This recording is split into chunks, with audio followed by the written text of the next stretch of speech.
right, we are live. Hello, Jason. Thank you so much for joining me today. If anybody's watching and you're not sure who this person is, award-winning writer, creator, Jason Aaron. I could go through all the things that you have touched, but it might take up the entire time we have together, Jason. But I mean, Star Wars, I think my first experience of you is actually Conan the Barbarian, and you're back on Conan with Savage Sword. Obviously, Namor, Punisher, and then obviously Absolute Superman. That's made a little bit of noise lately. It seems to be fairly popular, huh? To say understatement. Yeah. All the Absolute stuff is doing really well right now, it seems like. Yeah, no, it's incredible. And then obviously you have this new title through Image Comics called Bug Wars that we certainly want to talk about. Actually, issue 1 will be available this Wednesday in all of your comic book shops. And because you gave me a little sneak peek, I could tell you definitely want to jump on this title. It's going to be, I think, action-packed, a lot of heart with that family. Yeah, incredible. But before we jump into that, Jason, I would love to know, how are things going? You seem really busy. I appreciate you spending some time with me. But how are things going right now in your world? Things are good. Yeah, it's, last year was a great year. It was kind of the first full year of me, being outside my Marvel exclusive and kind of working for everybody under the sun. So there was a lot of stuff for me that was new, got to start writing for DC for the first time, and doing a Batman book, doing Absolute Superman, doing Namor, Marvel, which is a book I've wanted to do a long time, launching Teenage Mutant Ninja Turtles, and wrote an Uncle Scrooge book for Marvel, which was a huge blast. And that was a fun year. It definitely gets busy when you're kind of working for that many companies. I think at one point I was working for like 6 different companies at the same time in some, form or another. So that gets a bit busy, even though I'm mostly doing smaller projects. I'm trying to not sign on for a bunch of ongoing commitments, and hope to be on Absolute Superman in particular for a long, long time. So yeah, I'm right now. I'm busy. I just turned in something else that was brand new.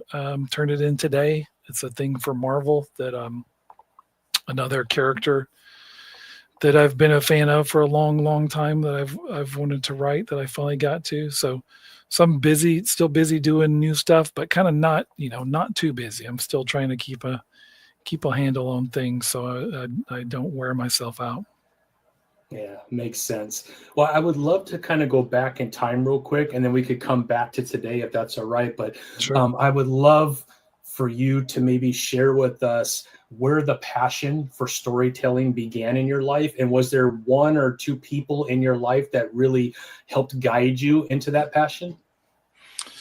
I mean, it's kind of always been there. I think as long as I can remember, I've always loved to write. Well, I liked to draw when I was really little, and I kind of started, doing my own comics, just like writing and drawing comics on kind of lined notebook paper and then stapling them together, like that kind of stuff. So the drawing part sort of went away and pretty early, and I remember feeling like I was a pretty good artist when I was a small child, but I never got any better. So now I can still draw like a pretty good 4th grader maybe.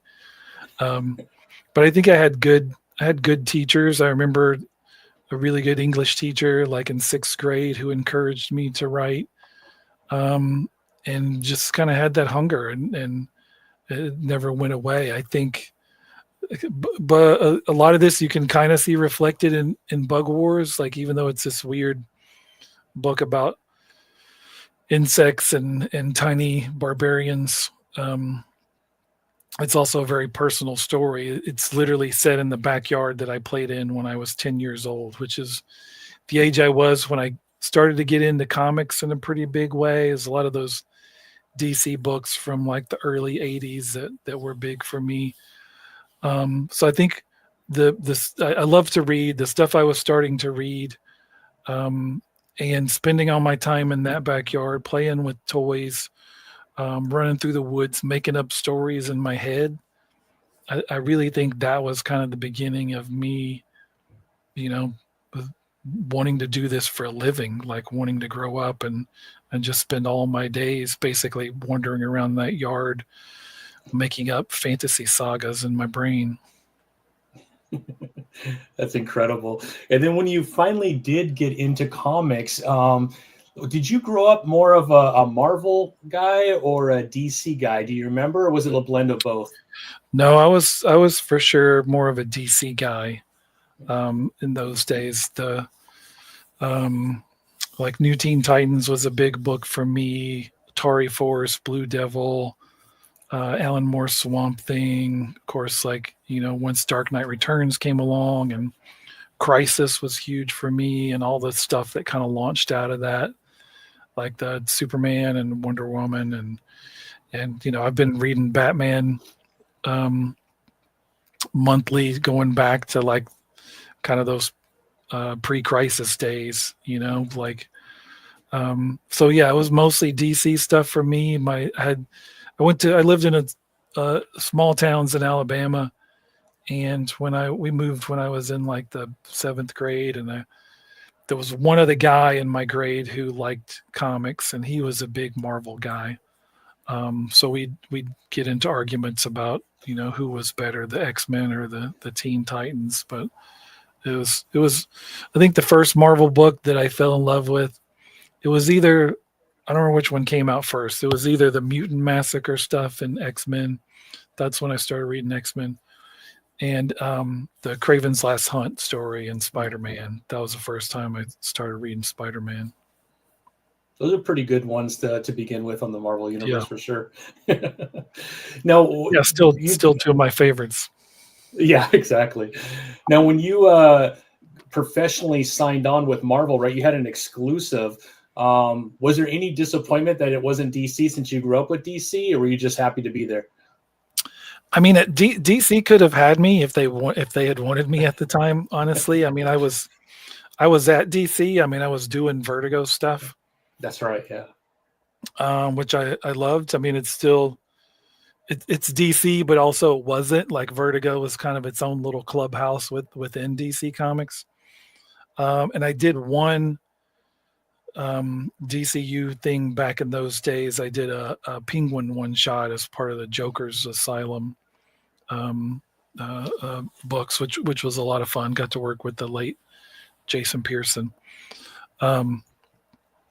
And when Marvel offered me an exclusive, I'd started doing some Wolverine stuff. I think they'd offered me Ghost Rider, and they offered me an exclusive. I told my editors at Vertigo, I said, like, I wasn't trying to get them to start a bidding war over me. I was just letting them know, like, hey, they're offering me this. And they kind of run it up the flagpole, and there was not really an offer that came back, so it kind of made my decision easy. I think if they'd come back with an interesting offer, maybe I would have stayed there. I don't know, because again, I think in terms of my affections and knowledge of the characters, I was more deeply rooted in DC than I was at Marvel. But in those days, I also figured out pretty quickly that the real flesh and blood people involved in the situation are more important than the fictional characters. So, Axel Alonso was the guy who brought me in to Marvel, and he and I had very similar sensibilities, and he put me on books like Wolverine and Ghost Rider and Black Panther and kind of so much of the stuff I did in those early days. So that was really more important equation to my success, I think, than me just wanting, to write Batman or whoever. And I still, that's kind of been my guiding light through my careers. You don't chase after characters. Characters aren't going anywhere, like you got to wait till it's the right situation and moment in time. Well, now that you said that, is there a character that the right time hasn't taken place, but you would love to do it? Oh yeah. I think that's a long list, Yeah. I mean, I say that I've also very much kind of tried to not walk around comics with a list. I just want to do this. I just want to do that. But that said, there clearly are characters that are special to me. I mean, Uncle Scrooge was one of those. I never thought I would get the chance to write that character, and then it happened last year. So yeah, there's other characters, like there's still some at Marvel that I've written most every notable character you could think of at Marvel in some spot or another. But there's still a couple that I haven't that I would like to do something bigger with at some point. And of course at DC there's lots, because I kind of just started getting to play in that sandbox. And beyond that, yeah, like I said, just this week I kind of checked one box that the character that I knew I wanted to do something with at some point. There's also stuff, like I love crossover comics. Anytime anybody does, this character teaming up with that character from different companies or different genres or whatever, I'm there. So every time, Tarzan teams up with anybody or the Predator goes after anyone, I love all that stuff. And I love the Alien film. So I think I would like to do an Alien comic at some point. I don't know what that would be. I don't have a story, but I would say, that's one of the ones on my list that I'd like to check at some point. Yeah, I've had the opportunity to talk to Philip Kennedy Johnson, and he also is a big fan. So yeah, yeah, his Alien book was really good. I very good. That was like the beginning of the Marvel stuff, and the book that Hickman and Assad are doing right now is really, really great too.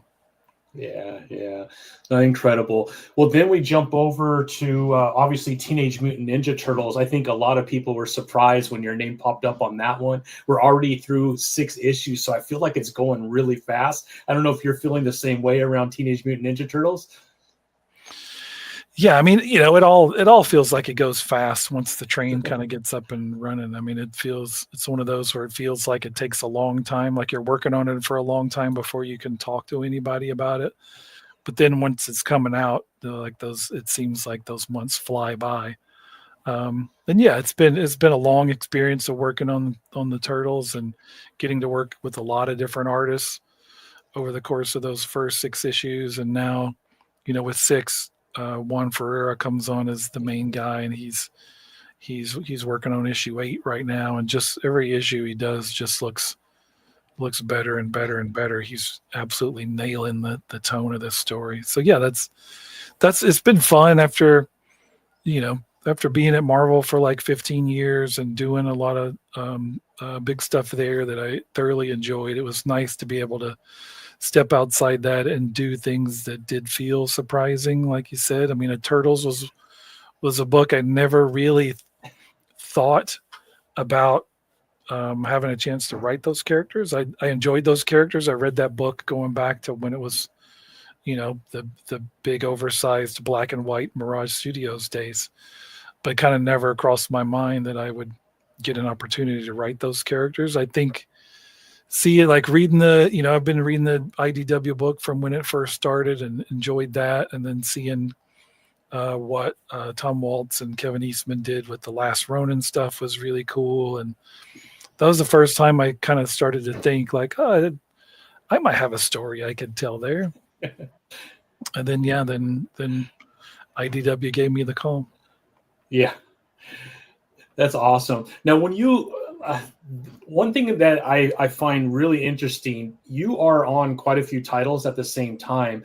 Like, how do you plan out your day, and how do you plan out each title? I feel like, do you ever send like a turtle script to DC on accident? I just feel like you're doing so much. It's incredible how you get it all done. No, I mean, I've been doing this now for almost 20 years. So it's just a muscle that you flex it every week. It gets stronger. So I'm usually trying to write a script per week, and then just the next week, 1 week I'm writing Superman, and the next week I'll write Turtles or something different. So you're kind of just jumping around from week to week to different things. But I like that. I like being able to I'm not just like doing the same thing week after week after week. Every week it's kind of a different challenge and different creative muscles you get to flex. So I enjoy that. But yeah, I mean, you gotta have some sense of ability to manage a schedule in there. Like for me, I've literally still got one of those I got a huge desk, which I've had for years. Most every comic I've ever written has been written on this desk. So I just, this year I tried doing the physical planner last year and I didn't like that. So I went back to the old school, giant ass desk calendar so I can look at it. So I can look at my month and see like, oh, this is any travel I've got. This is what's due when, just to try to keep like I said, it got complicated last year when I was working for so many different companies, because you find yourself in a situation where literally no one else on the face of the earth knows what all I am doing except for me, because I'm working for kind of so many different editors. So that got complicated at times. So I'm trying to not fall down any holes like that. Let's not do that, Jason. Let's not do Right. that. And then I would love to talk about your return to Conan. Like I said, some of the first stuff that I've read from you was your Conan run. How is that kind of returning? And was that a little bit of a surprise, or did you already kind of have a story that if you ever got a chance to return, you would love to tell? I mean, I think I could write Conan, off and on for the rest of my life and never run out of stories. I love that character, and Conan was such an important part of my childhood. To kind of discovered those Robert E. Howard stories in paperbacks at sort of the used bookstore in my small town around the same time I was getting into comics. And just devoured them and loved them. So that character holds a special place in my heart, and for years, pretty much as long as I've been in comics, Conan, like I said, I didn't walk around with a list of characters for the most part that I wanted to write, but if I'd had a list, Conan would have been at the top of it. So for years I've wanted the chance to do Conan, and as soon as I got wind that Marvel was getting the rights, I basically emailed CB Cebulski and told him, look, if you don't hire me for this, I'll fight whoever you do hire. And sent him the picture of like, this is these are the shelves of Conan books that sit next to my desk that I read when I was 12 years old. So I very much wanted to do Conan stories, was really proud of the stuff that I did at Marvel. And Conan the Barbarian and King Conan. And when I wrote King Conan, the end of that one, it's kind of, if you read the end of it, it's sort of an end. It's a real ending. And I felt like, well, I kind of already knew that the license was going away from Marvel. And I felt like, well, if this is the last time I write Conan, that's okay. I feel like I said a lot. But at the same time, if the opportunity does come up, I feel like I could find more to say. So I kind of always, knew there was more stuff down there I would like to do if it ever felt right. And the Conan rights holders, the Heroic Signatures people are great, and I had a good relationship with them. So they reached out to me, as they were moving over to Titan, and I pitched them a King Conan story that turned into those 2 issues of Savage Sword. It's basically like a 4-issue miniseries. It's 2 giant chunks. So I loved it. I loved that old Savage Sword Conan magazine. I've had a huge box of those over with my comics, and so I love the chance of getting to do. I've never written a black and white comic before, so that was cool. And getting to do something in that magazine format, and working with Jeff Isherwood, who done so many great Conan comics over the years. And it's kind of, if you read that and if you read like the Conan the Barbarian stuff I did at Marvel, it's a bit of a companion piece, I would say. And that the Conan, the life and death of Conan I did at Marvel was the main bad guy was an evil witch.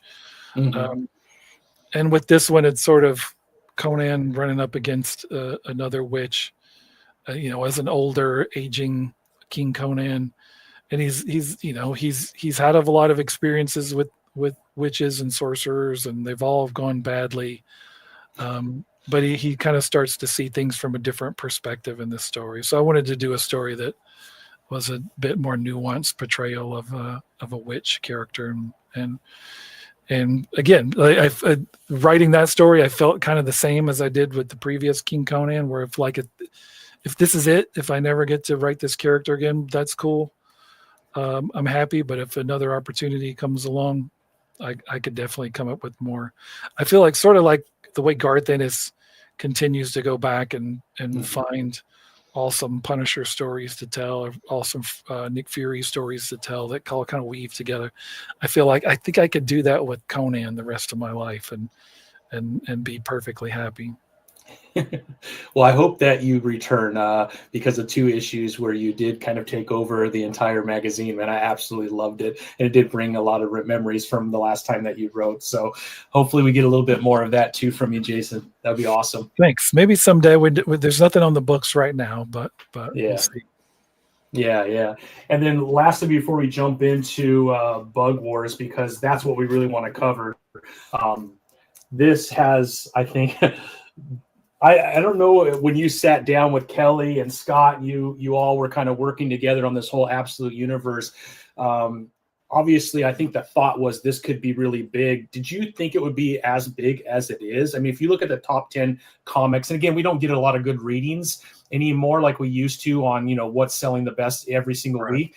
But the readings that we do get, those 3 titles are in the top 10 almost every single time. So, I mean, obviously, either we're bringing in new readers or you're just sparking interest that maybe wasn't there before with these new stories. But it has been huge. I mean, all over everybody's feeds on Instagram and Blue Sky and whatnot. Did you know it would be that big when you started this?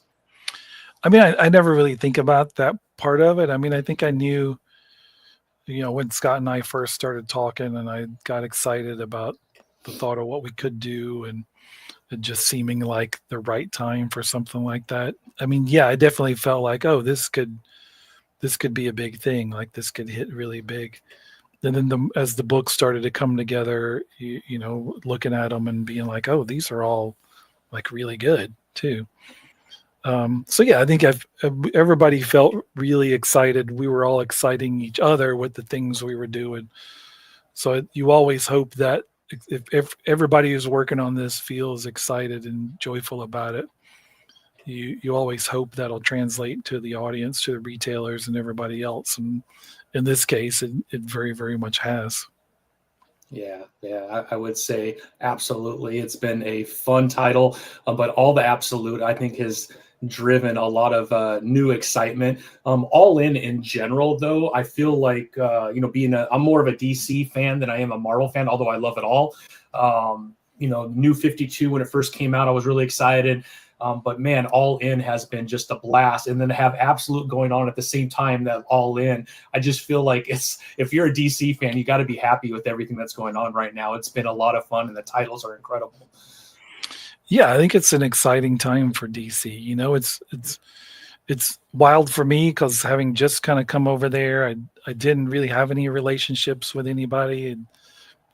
Nobody, very few people kind of left there from when I was at Vertigo years ago. So it was all very new and fresh to me. And then, you've seen other people popping up, like Dan Slott, just announced doing a new Superman Unlimited book. And so, and then people like Scott and Josh Williamson and Tom Taylor and Tom King, of course, who've been there for years. So it's a really cool mix of creators. And right now it feels like, and everybody kind of doing cool things, like you said, in both the Absolute universe and the main DCU stuff. I love all the stuff that Mark Waid is doing, like what he's been doing on World's Finest, and now seeing what he's doing on Justice League is really cool. the new Absolute books that are coming out, like Jeff Lemire's Flash and Al Ewing's Green Lantern, which is mind blowing, and Dennis Camp's Martian Manhunter, which I think is going to blow people away. It's just so much cool stuff happening at DC right now. It feels like a good time to be there in the midst of it. Yeah, I agree. Met Rafa over the weekend at MegaCon. Jason, awesome guy, and his work on Absolute Superman is crazy. He's so excited for what he gets to draw next without any spoilers, but good. Yeah, so I was hoping I could go to MegaCon, and I've never met Rafa in person, but I wasn't able to make it this year. But hopefully he and I can get together at a different convention later this year. We're working on it. That'd be incredible, yeah. And what can you talk about Brainiac, the build-up, and Lex Luthor eventually? Or can you share anything, or is it still a little too early in the storyline to be taking on some of these other characters? Well, I mean, as for Brainiac, I think you can see everything, just the little bits you've seen so far. He's sort of a guy who kind of keeping into the shadows and manipulating things kind of from behind the throne. As to who's sitting on the throne, well, you'll get the answer to that very soon, and you'll get more of Brainiac's origin in issue 7, which is kind of the more of a standalone issue, but will basically be the beginning of the second arc on the book. And I mean, it should be clear just from that first time we saw him in issue 1 that this is like a darker, creepier, more sadistic version of Brainiac. So I think he's unlike any version of the character that we've seen so far. And we've only begun to just wait till you read issue 7 and you'll see kind of how truly terrifying he is.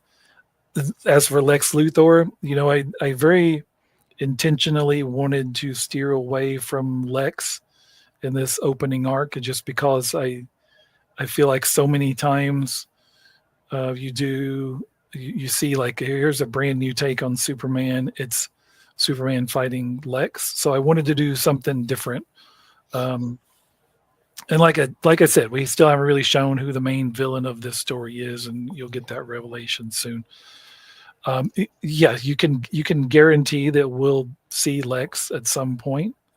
I know what that story is. It's a question of like when it comes. And as for what it is, it should be obvious so far with this book that any character we meet that we know that we normally associate with Superman, whether that's his usual allies like Lois and Jimmy, or even enemies like Lex, nobody is where they're quote unquote supposed to be. Nobody is where we expect them to be. Nothing has worked out the same for people in this universe as it did in the other one. So that will hold true for Lex as well. The question is just, where is he and what is that story? And it's one I'm excited about. You'll just have to wait and see. Yeah. Fair enough, Jason. Fair enough. But obviously a lot of excitement around that title. And then here's my good friend, Juan. He was supposed to be my co-host today, but he's at work. But sorry, he's Juan. a huge fan. Yeah. It's okay. It's okay. But so you're at work, but you can still tune in to the live stream. Yeah, on his phone, probably just seeing you knew that we were meeting. So, well, don't get in trouble, Juan. Don't get fired. Don't get in trouble, Juan. Don't do that, man. But he's a huge fan as well, so he was a little sad. And then we have one person wanted to ask a question about your shirt, if that's okay. What's your favorite Disney ride and resort? Oh man, that's a good question. That's a whole podcast in and of itself. My favorite ride. I mean, my favorite ride for years was Splash Mountain. I haven't gotten to ride the new version, the Tiana's ride. I'm excited to ride that. It's probably still going to be my favorite ride. But I would say my other answer to that is Pirates at Disneyland, like the version of Pirates at Disneyland. I love Pirates at Disney World too, but it's when you ride once you ride the original one, like, oh, that's what it's supposed to be. Like the one at Worlds was a bit. They didn't build pirates initially, and people showed up at the park and were like, where's pirates? So they did kind of a bit more last minute version, but the one at Land is like the true version, and I makes me, even though I've ridden it so many times, makes me happy every single time. My favorite resort, the Disney Polynesian is definitely my favorite. I mean, I'm a big tiki guy. I love Trader Sam's. So yeah, that's. I mean, I love Animal Kingdom Lodge. I love the Wilderness Lodge. But Polynesian, being able to grab a drink and a pineapple and get some Dole Whip right outside, and then hop on the monorail. Doesn't get any better than that. Yeah, the Dole Whip is something to die for sure. That's incredible stuff. All right, let's jump into Bug Wars, if that's all right, Jason, because it is amazing. I want to thank you for entrusting me with a couple issues. I appreciate that. I had a blast reading them. Knowing your background in Conan, I will say that I had a little Conan fuzzies in my back as I was reading it, which I absolutely loved. The whole world building that's taking place just in 2 issues is absolutely incredible. You have the house itself, which is its own little world, and you can see the effect that it has on especially the brother. But once he gets in the backyard, especially when you read issue 1 and then you jump into issue 2, you're like, holy crap, man. Issue 3 has got to be out of this world. So certainly don't want to give too much away because obviously it hasn't even come out yet. But man, if you're watching this, this title I think is going to be one that you don't want to miss. Are you okay if I just share the cover and maybe the first page just so people could kind of get a feel for it? Are you okay with that? Yeah, I just want to be careful and I don't want to give too much away. I am 50 years old, so I will say that anything technological, I usually screw up. There we go. Well, I can grab a physical copy if need be. I think I got it right here. Let's see here. I work from home too, Jason, so I could take a break kind of whenever and then jump on for something like this, which is always fun. There we go.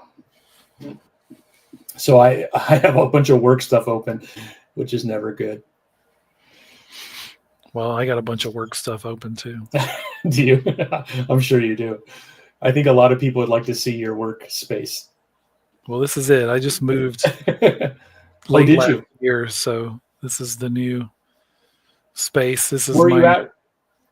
I mean, I didn't move far. I moved from one part of the Kansas City suburbs to another. Oh, gotcha. Okay. I still have a lot of stuff. I'll give you a peek. Making sure there's nothing I don't want anybody to see, but yeah, don't get in trouble. Like it's all long boxes that stretch forever. I think and you got some spinner rack over there with some Bug Wars on it. I love it. As you can see, I'm having issues, but well, here I'll grab a copy. Okay, sounds good, Jason.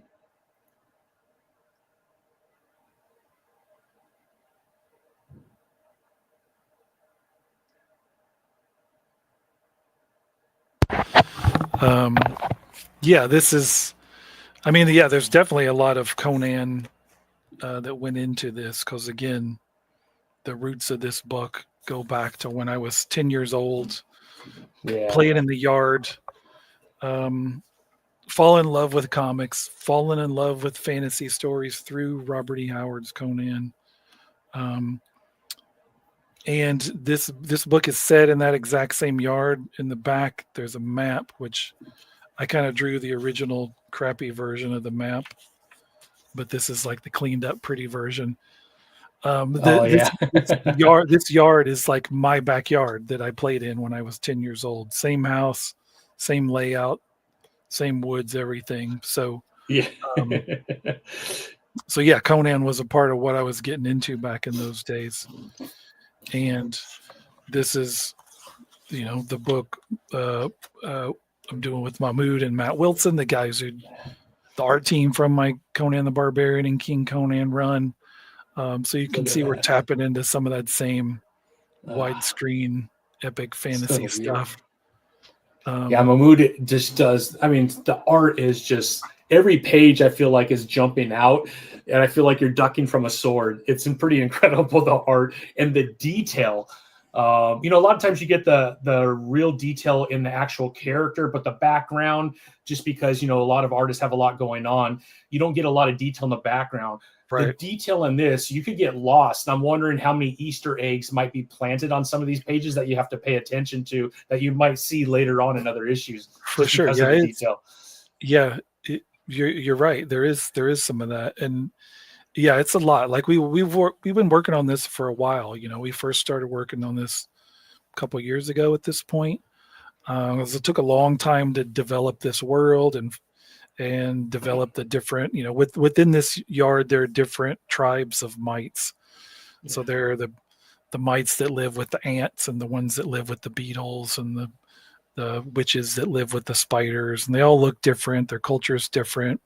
So it took a long time to kind of flesh all that out, and for Mahmood to design the look of all those characters and their worlds and the different locations we go within that world. And then, to do, the book's called Bug Wars, and we kind of very much lean into the war part of that title. And you get that right out of the gate in issue 1 of it. Opens with a huge epic battle scene as some barbarians of the Beetle clan are invading an anthill.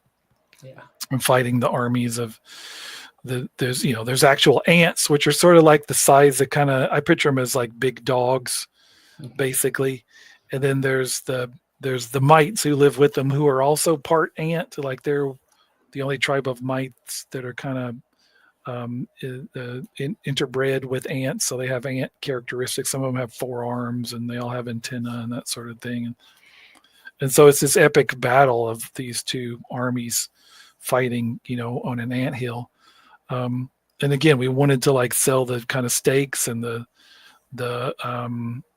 darkness and bloodiness and everything of this book kind of right out of the gate. Mahmood and Matt killed it on that opening scene. We went back and forth on like the blood, because these mites, a lot of them have green skin, and the ant mites have like bright red skin. So we weren't sure, like, well, what color should their blood be?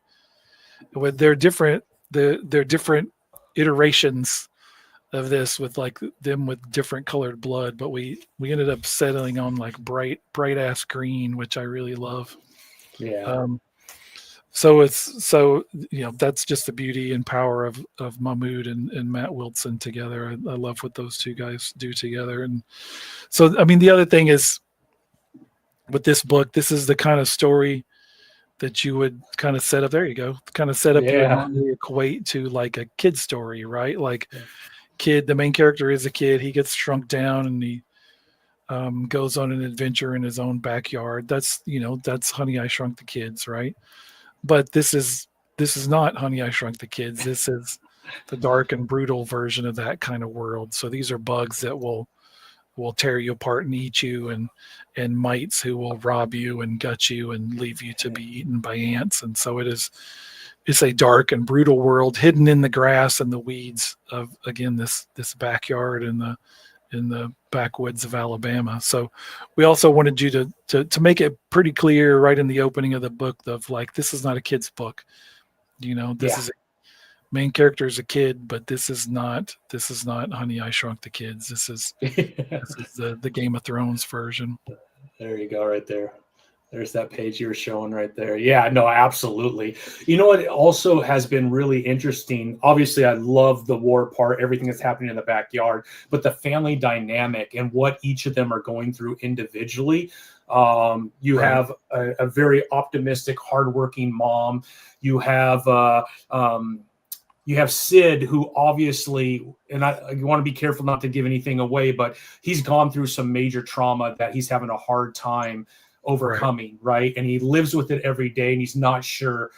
It doesn't feel like he has figured out how to live with that tragedy that he's gone through. And then you have Slade, who very much takes after his father, and really kind of loves that ability to experience new things and has a huge love for bugs.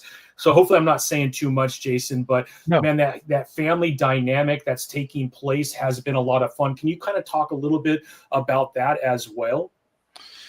Yeah, I mean, that's the real heart of the story, right? It's like, it's not just about these barbarians riding beetles and you know, killing ant people. I mean, that's part of the fun of it, is exploring this yard, but it's really the story of this kid and what he's going through. And yeah, his family's been through some trauma. His dad's died in this house that they've had to just return to because of the debts that he left them. And he was a famous entomologist who had amassed this incredible collection of the world's kind of most exotic insects.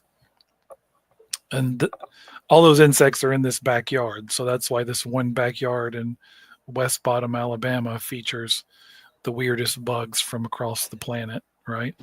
And his kid finds this mysterious amulet, which suddenly shrinks him down, and he finds himself lost in his own backyard, you know, literally right outside behind his house, but he might as well be a world away. And then the issue 2 kind of sees him get taken prisoner and taken to Swarm City, which is the hive of the main hive of the beetle riders, the beetle clans, who are kind of like they're the Conan of the yard. They're the barbarians. And he also gets to meet kind of members of some of the other sects. Like we meet a wasp raider for the first time, and one of the sisters of the spider, one of the witches of Weird Web, and then one of the ant generals is there too. And it's the end of issue 2 where kind of Slaymaker, the main character, really understands like what's happening here and what's about to happen to his family, and that he's going to have to, beyond just like, oh shit, I'm stuck here in the yard with all these bugs that want to kill me. How do I get out of here? He realizes there's more to it than that. Like he's going to have to fight to save his family. And that's the journey he goes on for the rest of this story. This book 1 is 6 issues. This first issue is basically like 2. It's almost 40 pages of story, and then there's bonus material in the back. Each issue will have bonus like back matter pages where we dive into sort of the culture of a different sect of mites. In issue 1, you get kind of the culture of the ant imperium, and then you learn about some of the notable ant species you'll find there in the yard. And so every issue will have that kind of back matter. And issue 6 is oversized too. It's like 30 pages. So and that it is a story with a beginning, middle, and end, but it is also just a setup of introducing you to this world, introducing you to these characters, and then Mahmoud and I have a lot of plans for where things go from there in terms of exploring the story of Slade and his family and their history and connection to this yard. Questions of like, where the fuck did these tiny little people come from? Why are there tiny bug people in this one backyard in Alabama? And then we'll also stories that kind of explore some of these other characters that we meet along the way, like Wista, the Spider Witch, and Krim, who's the Swarm Lord of one of the Swarm Lords of the Beetle Riders, and then other characters and sects that we haven't even met yet, that you really kind of only glimpse in this story. Plus there are, as you'll see from that map, there are other parts of the yard that are as yet unexplored that we'll get to as well. So it's really like, Mahmoud and I created our own Middle Earth, our own Hyborian world, and just kind of beginning to explore. Amazing. And how long have you been sitting on this idea?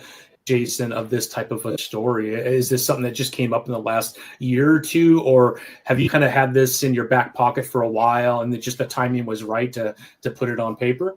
Yeah, I've had it in my back pocket for a long time. I mean, I Yeah. literally think the origin of it goes back 40 years to when I was a kid Wow. playing in that yard. And I read Sword of the Atom was one of the first books I read at DC back in the day, where, you know, Ray Palmer gets stuck. He gets struck by lightning, I think, or his plane does, and he crashes in the jungles of Brazil, and he's stuck at like the size of a, you know, old school GI Joe figure. And he discovers this hidden city of these tiny aliens who live as barbarians and fight with swords, and they ride frogs, you know, with saddles. And I loved that book. Again, that was one of those. It was the number one issue that I pulled off the spinner rack, like perfect jumping on point for a kid like me just starting to discover comics. And I think that kind of story sparked in my brain, and we've seen so many different versions of that kind of story over the years, you know, from stories like Honey, I Shrunk the Kids, where somebody shrinks down and goes on an adventure, and then also stories like The Borrowers or The Littles, where there's kind of hidden civilizations of tiny people, you know, living in the walls of your house. And always loved that idea. I've always for years have been tinkering with kind of different versions of that. It's never anything I had pitched to anyone, never anything I'd put together before. It was just always kind of in the back of my head, like simmering away. And when Mahmoud and I did Conan and really loved it, and we started talking about doing something creator owned, and he was interested in kind of doing stuff outside of Marvel, that was the first thing I thought of. And then we, you know, again, worked for a long time, like building it, putting it together. But I do feel like it's something that has been in the works for 40 years. I mean, through those days of me as a kid playing in that yard, and then kind of, I think you can see elements of my entire career in this book. I think you see the kind of world building I did in Thor, and that sort of dark fantasy mixed with horror. You know, you see some of that, and of course what I did in Conan. But it's also like a story of this family growing up in Alabama. So I think there's a little bit of Southern Bastards and Men of Wrath and some of the more personal Southern books I've done too. So it's been in the works for a long time, but I think this is the perfect time for this book to have come together. And Mahmoud was a perfect co-creator for me to work with. So again, it kind of goes back to what we were talking about before, of sometimes you got to wait till the right moment, and this feels like the right moment. And to be launching this now, kind of after the year I had last year with launching Turtles and Absolute Superman, have this be kind of my first big new book of this year and first big new creator-owned book in a long time. So we're very, very excited for people to finally get their hands on it. Yeah, a creator like yourself who's been doing this for 20 years, and you've been able to touch so many amazing characters, Jason. After you get done with a run, are you able to kind of sit back and be satisfied with what you're able to accomplish, or are you kind of just moving on to the next thing? And if you are able to, where does something like this sit, since it has so much connection to your upbringing, your backyard, compared to some of the other stuff that you've done?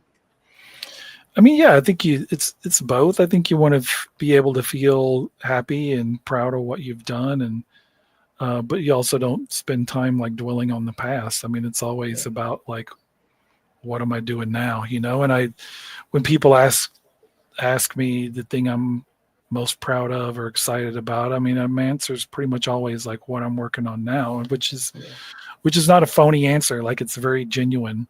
If it's not, then I think it's a problem. If I just feel like, if I'd rather be writing something again, that I wrote years ago, like I want to be most invested about what I'm doing right now in the moment. I've been perhaps lucky that I've always felt that way. But yeah, when you look back, I mean, I've been doing this a long time now. I've got, I mean, these shelves back here, mostly, well, these No, these are full of ones. These are like full of ones I wrote, so like I've written a lot of stuff over the years. And so, yeah, there are times you'd sit back and look, and some, stand out as special, or just ones that you realize like, yeah, that one came together really great. Like I did the best version of my part of it. And then the art was incredible. And it's just like that one's the best version of what it could be. But I don't spend a lot of time dwelling on that. I'm especially these last couple of years when I've been able to do so much stuff that's feels new and fresh. Like I've just been focusing on that. But but Bug Wars is special. One of those that you already know is special just because it is, as I have such a deep connection to it. It's had such a long time to percolate and simmer before it came together. And then I think also just being so proud and happy for what Mahmood and Matt Wilson and our letterer and designer Becca Carey, who I'm also a huge fan of, like just the package that they were all able to put together. Like I got my comps of it last week. So holding it in my hand for the first time, when it's a book that I've read at this point, I've maybe read this comic more times than any comic I've ever written, because it's a fantasy story. It's my first like true, fantasy story that's mine. My first creator-owned fantasy story. And like with fantasy world building, there's so many things that are an important part of that, and some of that, a big part of that's the language and the names of things. So I have gone back into this story and script so many times to tweak things and change it. I've changed the names of characters and mites and locations and all that stuff just to get it the best version of what it could be. So I've read this thing a million times, and sometimes you get to that point where you're like, I don't know if this is any good or anymore. Like I've seen it so many times, I can't tell if this is good or terrible. But when I got my copies the other day, and you're holding it in your hand and flipping through it, I'm like, this is a good looking comic. Like we made a good comic. So like as the people in the trenches, you can feel it when it's coming together right, or when something's off, something's not quite clicking. You can feel that too, and so I think everybody who's involved with this book is really, really excited, and I think people are going to dig it. I think so. Quick question: what bug has been your favorite? So when you're playing in the backyard, was there a certain bug that you were always kind of messing around with, and did that make it into the title? I mean, I wouldn't say I was a huge bug guy when I was playing around. I mean, certainly I was rolling around in the grass, and I'd, lift up rocks and see what scurried out from underneath. But I don't know that I had a favorite bug. I mean, I think in this story, like one of the main bugs that we'll follow, who kind of becomes a character, is Slade's sort of favorite bug, which is a rhinoceros beetle. Yeah. It's, one of those beetles that's got a huge horn on the top of its head. I've got I can't remember what kind of beetle this is, but there's a giant beetle right there. Yeah, rhinoceros, right? Rhinoceros beetle, I think they're called, right? Something like that. Yeah, he's a European rhinoceros beetle, I believe. Yeah. And he's cool.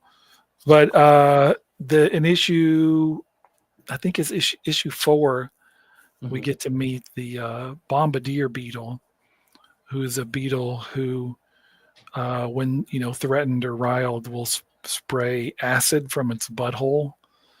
So, that beetle would be scary if he was sitting here on my desk right now, right? But let alone if I'm the size of a mite, if I'm the size of Slade Slaymaker, and that you're looking right in that acid-filled butthole, like that's scary proposition. So that's kind of the world of the yard of what you'll be experiencing, and you'll get to meet.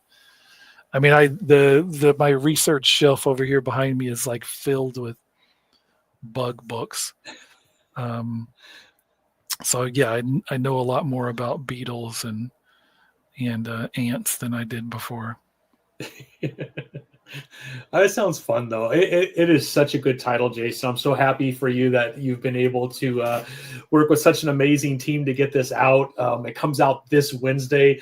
So, man, everybody get into your local comic shop, pick this up.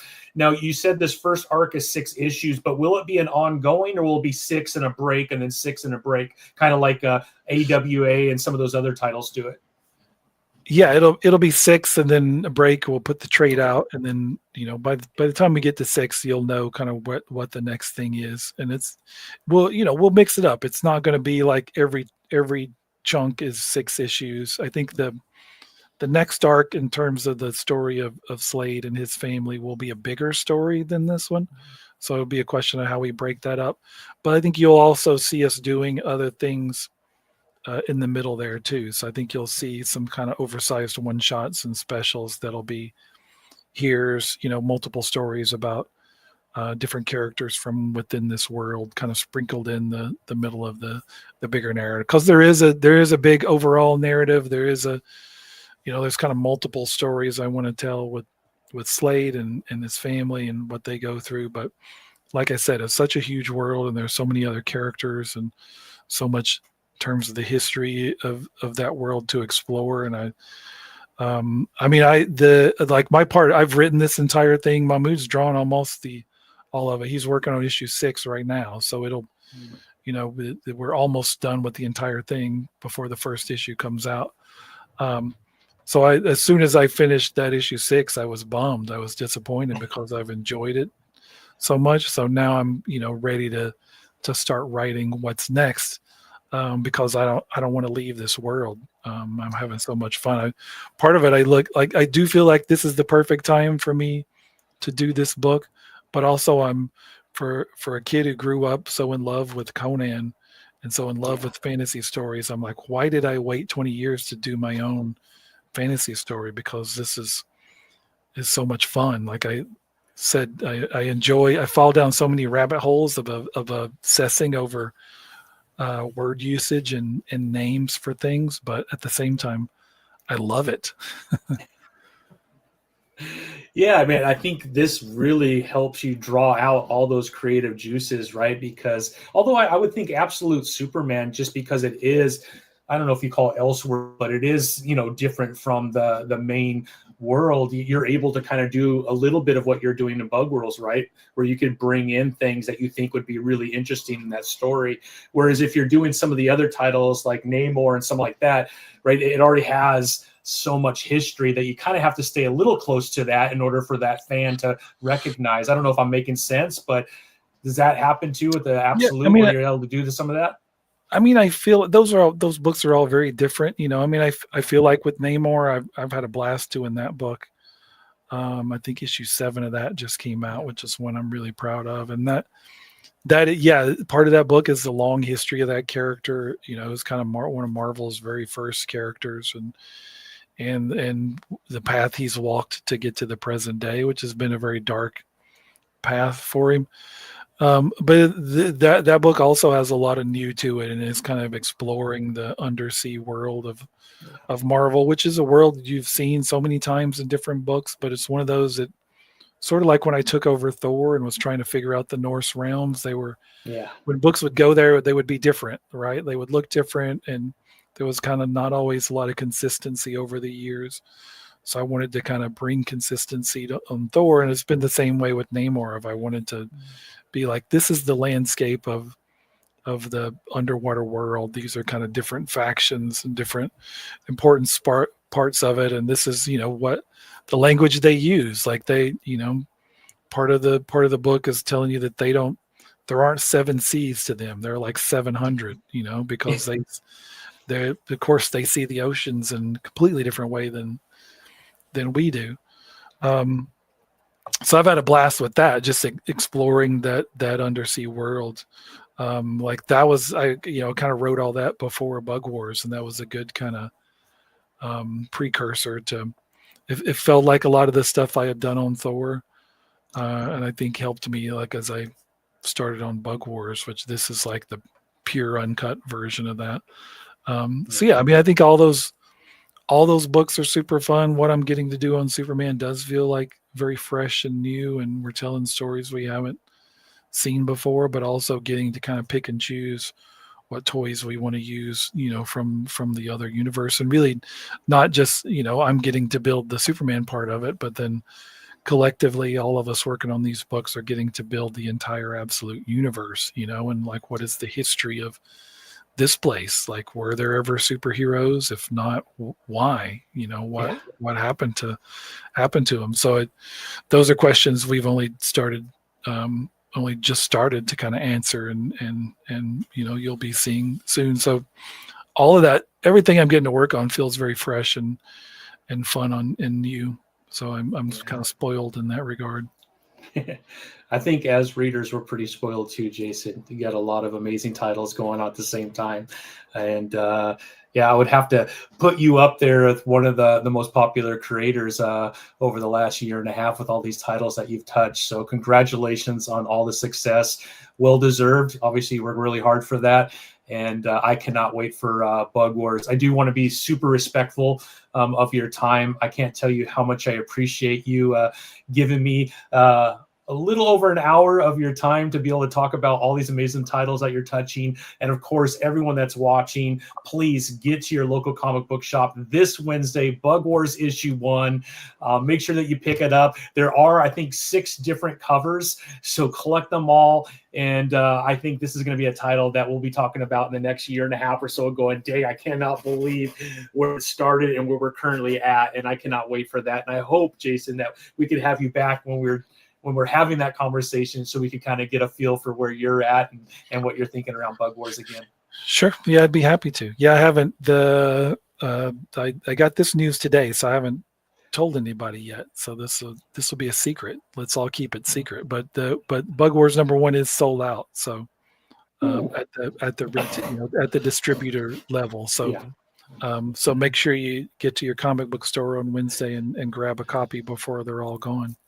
Yeah, and as a reminder, if you do not want to be left out, you could always add it to your pull list. That helps the retailer out, helps the distributor out, and obviously ensures that you have that first print, so you're not waiting around for a second print. But that's always a good problem to have, Jason, when it has to go to a second print. That's pretty amazing.